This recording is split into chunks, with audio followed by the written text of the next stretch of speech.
ልመናችሁ መከልከል ለስጋችሁ ሳይሆን ለነፍሳችሁ ትርፍ ነው።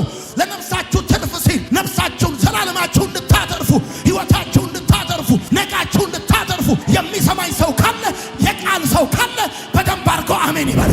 የዚህን ሰውዬ መዳን የሰሙና የሆነውን ነገር ለማየት የመጡ ሰዎች ጌታ ኢየሱስን ለመኑት። እንደዚህ አሉት፣ ከከተማችን ውጣ ውጣ ከከተማችን አሉት። ኢየሱስም ከከተማቸው ወጣላቸው። የተከለከለው ልመናችሁ ስህተት ስለሆነ ብቻ እንደተከለከላችሁ እንዳታስቡ።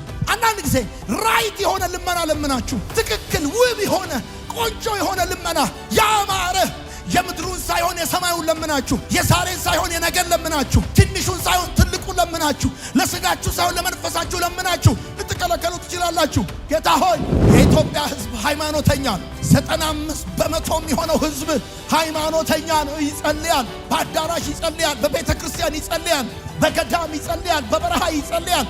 የምንቀበለው ግን በጣም ጥቂት ወይም አልፎ ነው የምንቀበለው። ለምን ቢባል በንጹህ እጅ አይደለም የምንጸልየው። ወዳጆች የጠየቅነውን ነገር አይሆንም ብሎን ያልጠየቅነውን ነገር ይሰጠናል።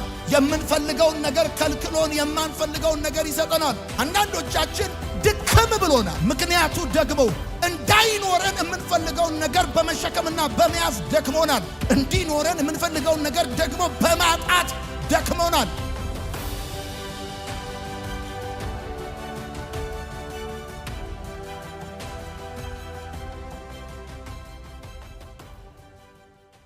ብዙዎቻችን በሕይወታችን ለረጅም ጊዜ የጠበቅነው እንዲያመልጠን የማንፈልገው መልካም እንደሆነ የምናምንበት እድል እንደዚሁም ደግሞ በጣም የሚያስፈልገን የጸለይንበት በብዙ ጾም፣ በብዙ ጸሎት፣ በብዙ ትጋት በእግዚአብሔር ፊት ተንበርክከን ለረጅም ጊዜ ስንጠብቀው የነበረውን ነገር ስንከለከል ያኮረፍን፣ ያጉረመረምን፣ ለምን ብለን የጠየቅን እንደዚሁም ደግሞ ያለቀስን ሰዎች በዚህ ጉባኤ እንደምንገኝ ተስፋ አድርጋለሁ። እኔ በበኩሌ ለረጅም ጊዜ እግዚአብሔር አምላክ የጠየቅኩትን እንዲያመልጠኝ የማልፈልገውን እንደዚሁም ደግሞ የጸለይኩበትን በጣም እንደሚያስፈልገኝ እርግጠኛ የሆንኩበትን እና ራሱ እግዚአብሔርም ያ ጉዳይ ለእኔ እንደሚያስፈልገኝ የሚያውቀውን ያንን ጉዳይ ከልክሎኝ ያውቃል። ስንቶቻችሁ ከኔ ጋር እንደተከለከላችሁ ባላውቅም ማለት ነው። ወላጆች ለልጆቻቸው እግዚአብሔር ሁሉንም ልመና እንደሚሰማ ይነግሯቸዋል። ይሄ ግን የትም አገር የሌለ ውሸት ነው። እግዚአብሔር ጸሎትን ይሰማል። አዎ፣ እግዚአብሔር ልመናን ይሰማል። አዎ። ነገር ግን ደግሞ ልመናችን የሚከለከልበት ጊዜ አለ። የተከለከሉ ልመናዎች ያሉን፣ የተከለከሉ ፍለጋዎች ያሉን በጣም ብዙ ሰዎች እዚህ ቤት ውስጥ እንኖራለን። ጸሎታችን እንዲከለከሉ ከሚያደርጉ ነገሮች መካከል አንደኛው ሚስቶች ናቸው። ሚስቶች ጸሎታችን እንዲከለከል ሊያደርጉ ይችላል። በአንደኛ ጴጥሮስ መልእክት ምዕራፍ 3 ቁጥር 7 የእግዚአብሔር ቃል ሲናገር እንደዚህ ይላል፣ እንዲሁም እናንተ ባሎች ሆይ ደካማ ፍጥረት ስለሆኑ ከሚስቶቻችሁ ጋር በማስተዋል አብራችሁ ኑሩ። ኦኬ፣ ጸሎታችሁ እንዳይከለከል አብረው ደግሞ የሕይወትን ጸጋ እንዲወርሱ አድርጋችሁ አክብሯቸው። ጸሎታችሁ እንዳይከለከል ሚስቶቻችሁን አክብሯቸው። ሚስትን ትጠፈጥፋለህ፣ ችግር ይጠፈጥፋል። ሚስትን ዲስሪስፔክት ታደርጋለህ፣ አገር፣ ቀበሌ፣ ሳር ቅጠል፣ መንደሩ ሁሉ ዲስግሬስ ያደርጋል። ሚስትን አታከብርም ማለት ጸሎት አይሰማም። ሁለተኛው ደግሞ ጸሎትን የሚያስከለክል ነገር ምንድነው ካላችሁ የማይሰማ ጆሮ ነው። በምሳሌ መጽሐፍ ምዕራፍ 21 ቁጥር 13 ላይ የእግዚአብሔር ቃል ሲናገር እንደዚህ ይላል፣ የድሃውን ጩኸት እንዳይሰማ ጆሮውን የሚደፍን ሰው እርሱ ራሱ ይጮሃል አይሰማለትምም። አሁን በማይሰማ ጆሮ የሚጸልይ ሰው ጸሎቱ አይሰማም። በተለይ የድሃውን ጩኸት ላለመስማት ሆን ብሎ የሰው ችግር፣ የሰው ስቃይ፣ የሰው መከራ፣ የሰው ማጣት፣ የሰው ድህነት፣ የድሃውን ጩኸት እንዳይሰማው ጆሮውን የሚደፍን ሰው እርሱ ራሱ ይጮሃል። አድነኝ ብሎ ይጮሃል። ስጠኝ ብሎ ይጮሃል። እርዳኝ ብሎ ይጮሃል። አግዘኝ ብሎ ይጮሃል። ነገር ግን አይሰማም። ስለዚህ የማይሰማ ጆሮ ጸሎት ያስከለክላል። ሶስተኛ ተጠራጣሪ ልብ ጸሎት ያስከለክላል። በያዕቆብ መልእክት መጽሐፍ ምዕራፍ 1 ከቁጥር 5 እስከ 7 የእግዚአብሔር ቃል ሲናገር እንደዚህ ይላል፣ ከናንተ ግን ማንም ጥበብ ቢጎድለው ሳይነቅፍ በልግስና ለሁሉ የሚሰጠውን እግዚአብሔርን ይለምን ለእርሱም ይሰጠዋል። ነገር ግን በምንም ሳይጠራጠር በእምነት ይለምን። የሚጠራጠር ሰው በንፋስ የተገፋና የተነቃነቀ የባህር ማዕበል ይመስላልና።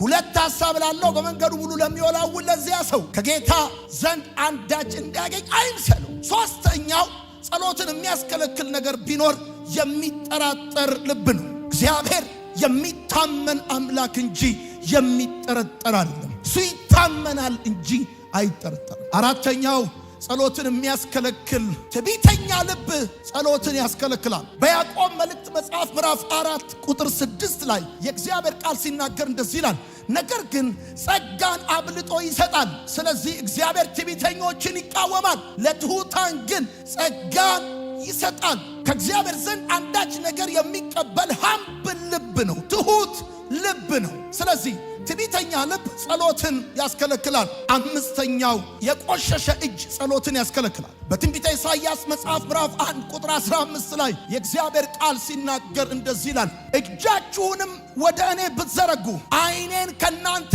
ሰውራለሁ፣ ልመናንም ብታበዙ አልሰማችሁም። እጆቻችሁ ደም ተሞልተዋል። እጆቻችሁ ደም ተሞልተዋል። ስለዚህ ከመጸለይ በፊት እጅህን ታጠብ። እጅህ ንጹህ ይሁን። ከሰው ላይ የወሰድከውን መልስ።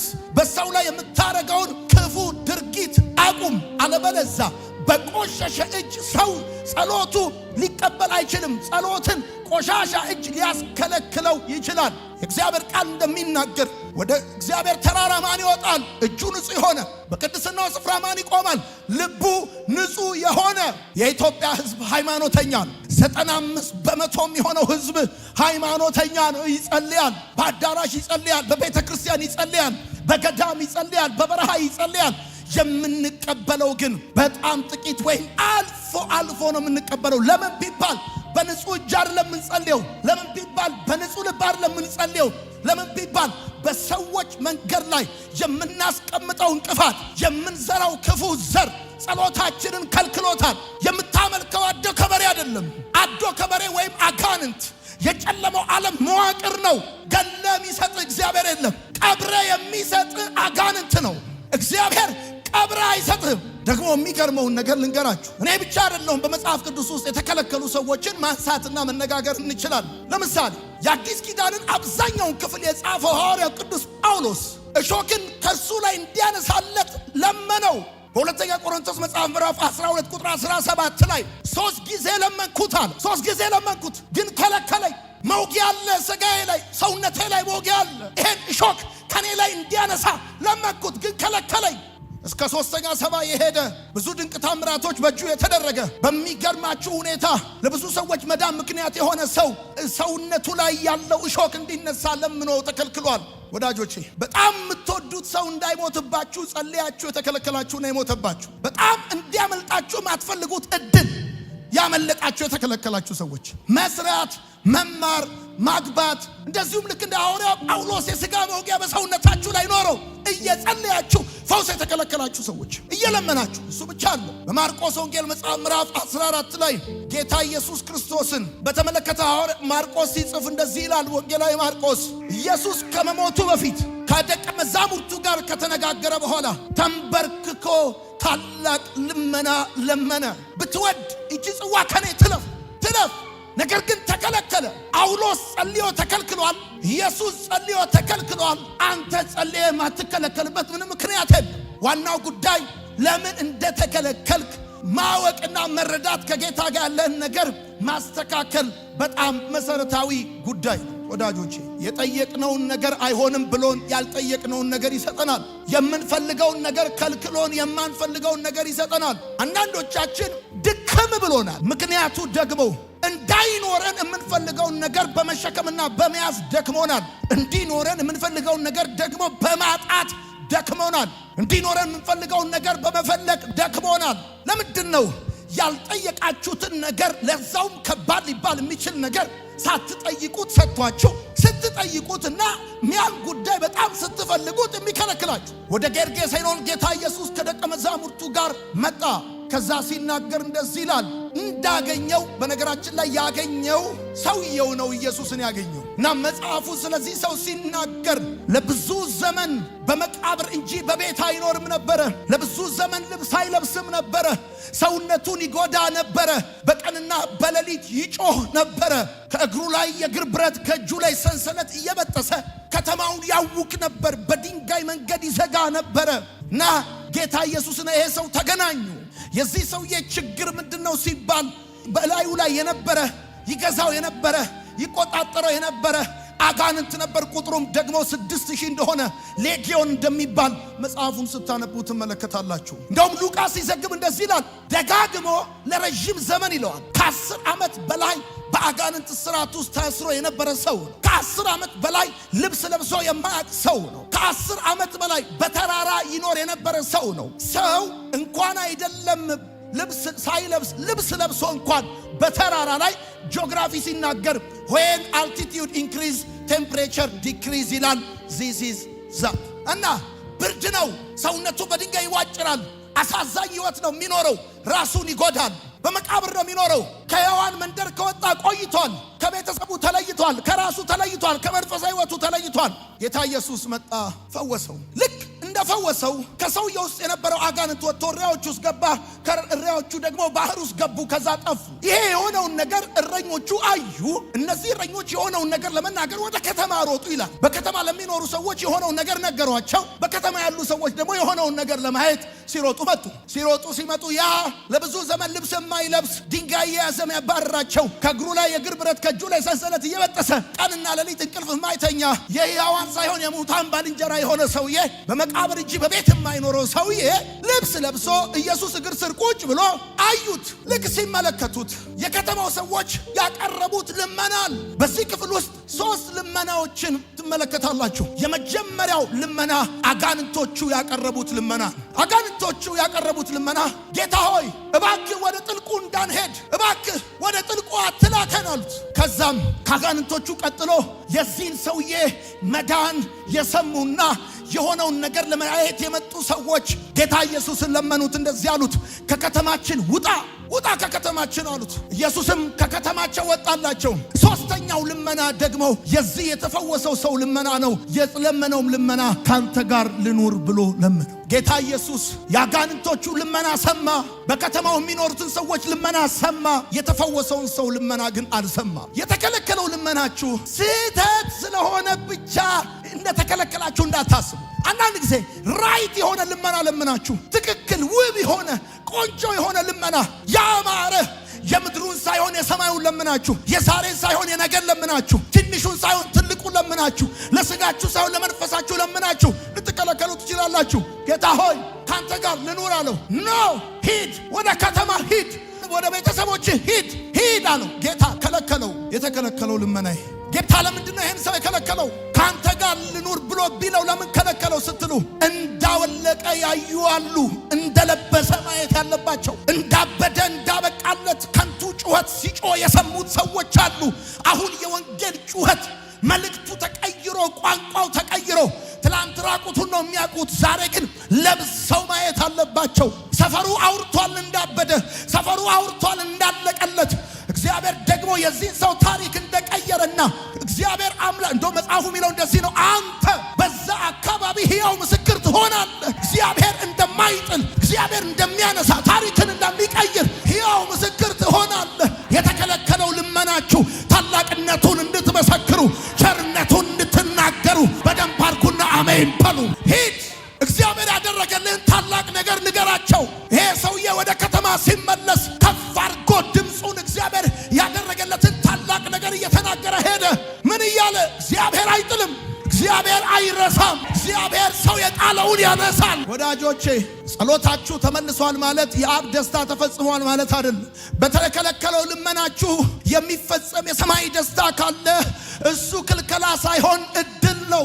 እሱ ክልከላ ሳይሆን በረከት ነው። ይሄ ሰው እንዳወለቀ ያዩ ሰዎች አሉ፣ እንደለበሰ ማየት ያለባቸው። ይሄ ሰው የሙታን ባልንጀራ እንደሆነ ያዩ ሰዎች አሉ፣ አሁን የሕያዋን ባልንጀራ እንደሆነ ማየት ያለባቸው። ይሄ ሰው ከዚህ በፊት ትርጉም የሌለው ጩኸት ነበር የሚጮኸው፣ አሁን ግን ትርጉም ያለው ጩኸት ነው የሚጮኸው። አሁን ሰባኪ ነው። እንደ ትናንትናው እብድ አይደለም፣ እንደ ትናንትናው ነው የሚያደርገውን የማያውቅ አይደለም። አሁን መስካሪ ነው። ጌታ ኢየሱስ የሚባል እስራቴን ፈታው፣ እርቃኔን ሸፈነው። አሁን ሰባኪ ወዳጆቼ፣ አንዳንድ ልመናችሁን የከለከላችሁ ሰባኪ ሊያደርጋችሁ ነው። አስተማሪ ሊያደርጋችሁ ነው። መስካሪ ሊያደርጋችሁ ነው። እሺ ቢላችሁ ኖሮ ዛሬ በኃይል የምትቀጣጠሉበት መንፈስ ከናንተ ጋር አይሆንም ነበረ። ወዳጆቼ በተከለከለው ልመናችሁ በኩል ቸርነቱን ሊያዘምራችሁ፣ በጎነቱን ሊያስወራችሁ፣ መልካምነቱን ሊያናግራችሁ የመንግስቱን ሥራ እንድሰሩ ከሆነ ይሁን ይከልከል፣ ይሁን ይከልከል። አንድ ሰው ከሰማኝ አሜን ይበለኝ። አንድ ሰው ከሰማኝ አሜን ይበለኝ። የልመናችሁ መሰማት የመባረካችሁ ማሳያ አይደለም። የከተማው ሰዎች የለመኑት ከከተማችን ውጣ ብለው ለመኑት ይላል ሉቃስ። ቃል በቃል ነው የሚለው። ከከተማችን ውጣ ብለው ለመኑት፣ ወጣላቸው። ይሄ በረከት አይደለም። በረከትስ ቢኖርላቸው ከነሱ ጋር ቢሆን በአሳማ ከሚገኝ ትርፍ ከጌታ ጋር በመኖር የሚገኘው ትርፍ የዘላለም ነው። የአሳማው ትርፍ ሊቀርባቸው ይሻላል። የልመናችሁ መከልከል ለስጋችሁ ሳይሆን ለነፍሳችሁ ትርፍ ነው።